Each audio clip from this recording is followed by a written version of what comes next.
This is Mayor Chris Bolwage, and every year we celebrate Community Development Block Grant Week during a celebration at some location that is receiving CDBG money.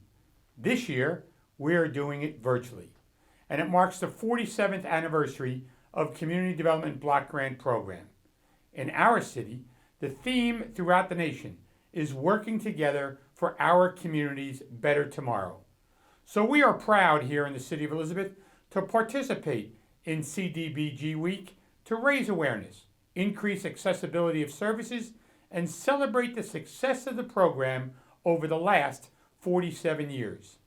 You know, the implementation and the initiative by the Department of the Planning and Community Development here in our city has helped revitalize neighborhoods. It's rejuvenated community facilities, and it has also solidified a sense of pride in our city. So I encourage all of you to explore Elizabeth and see the impact the Community Development Block Grant Program has had on our city. I'd like to thank Director Eduardo Rodriguez and his entire staff for all of the wonderful work that they do in partnership with HUD. It is also extremely important to remember that the federal government and the county government are our partners in CDBG. Thank you and enjoy this program. Good evening, good afternoon, good morning. My name is Edward Roberts. I am the CEO of Prep Boys and Bugging Out Pest Control. We are a full-service janitorial company and pest control company. We are located in Elizabeth, New Jersey. Address is 1139 East Jersey Street, Suite 611. Telephone number is 908-966-1097. During March of last year, initially, contractors were still flowing. We were still going out to service. But once, I guess, the government started to implement certain guidelines, it really impacted us very hard. We weren't allowed to do our jobs. The CDBG was very influential in keeping my doors open. Along with that and the PPP money allowed us to still function and operate our business. I had to lay a lot of people off, but this allowed me to keep 1 or 2 people and my office staff. So without them, my doors might have been closed. Good morning. This is Rosalind Jones Thomas. I'm the Executive Director of Temple Community Development Corporation. We have 4 locations in Elizabeth City, New Jersey. We're at our first daycare, full daycare, right now doing this interview. And at my right, I have my director, Miss Katrina Watkins. The CARES Act, it assists us greatly. Without that, I don't know what we would be able to do to assist the parents that had to go back to work, essential workers that had to work during this time.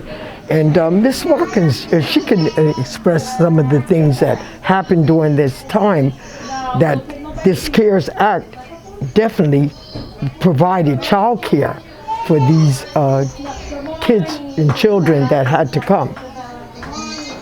At our centers, we also have children who are remotely learning. They are from pre-K3, pre-K4, but we also have in our other buildings, we have school-age children from 5 to 12.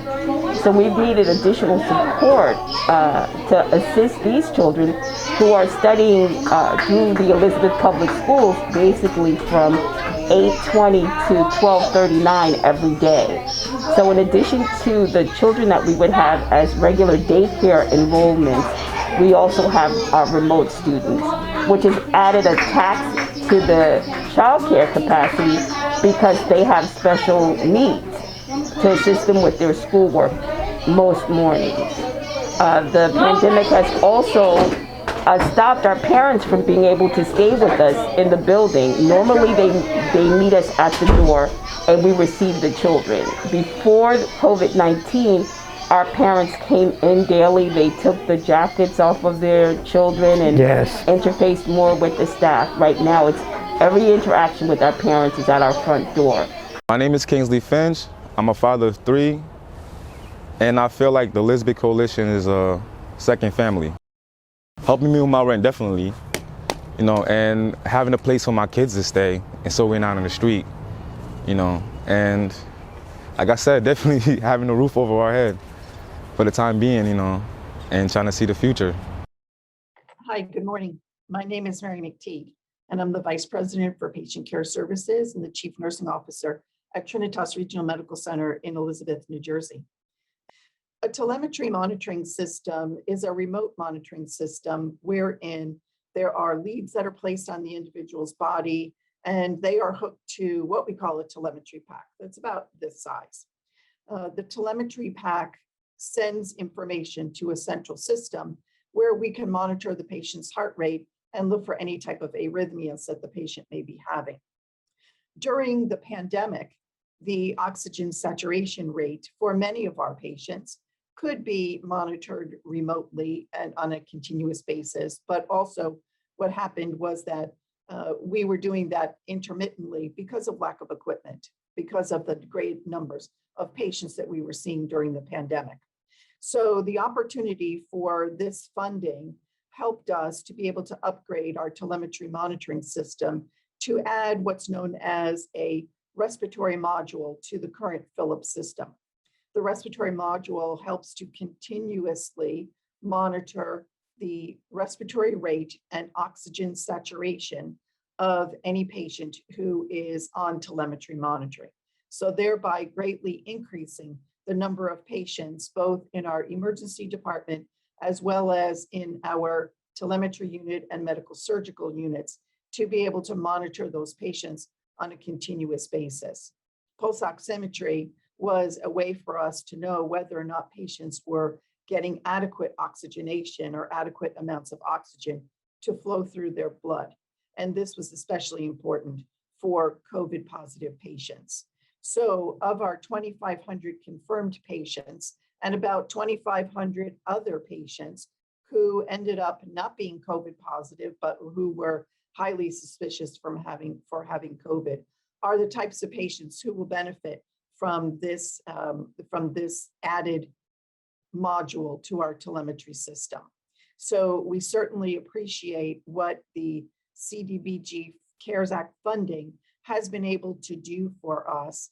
And certainly when you look at the makeup of the patients that we take care of, and especially those that we took care of in the pandemic, Elizabeth residents make the greatest percent of our patient population, as well as others from our local surrounding community.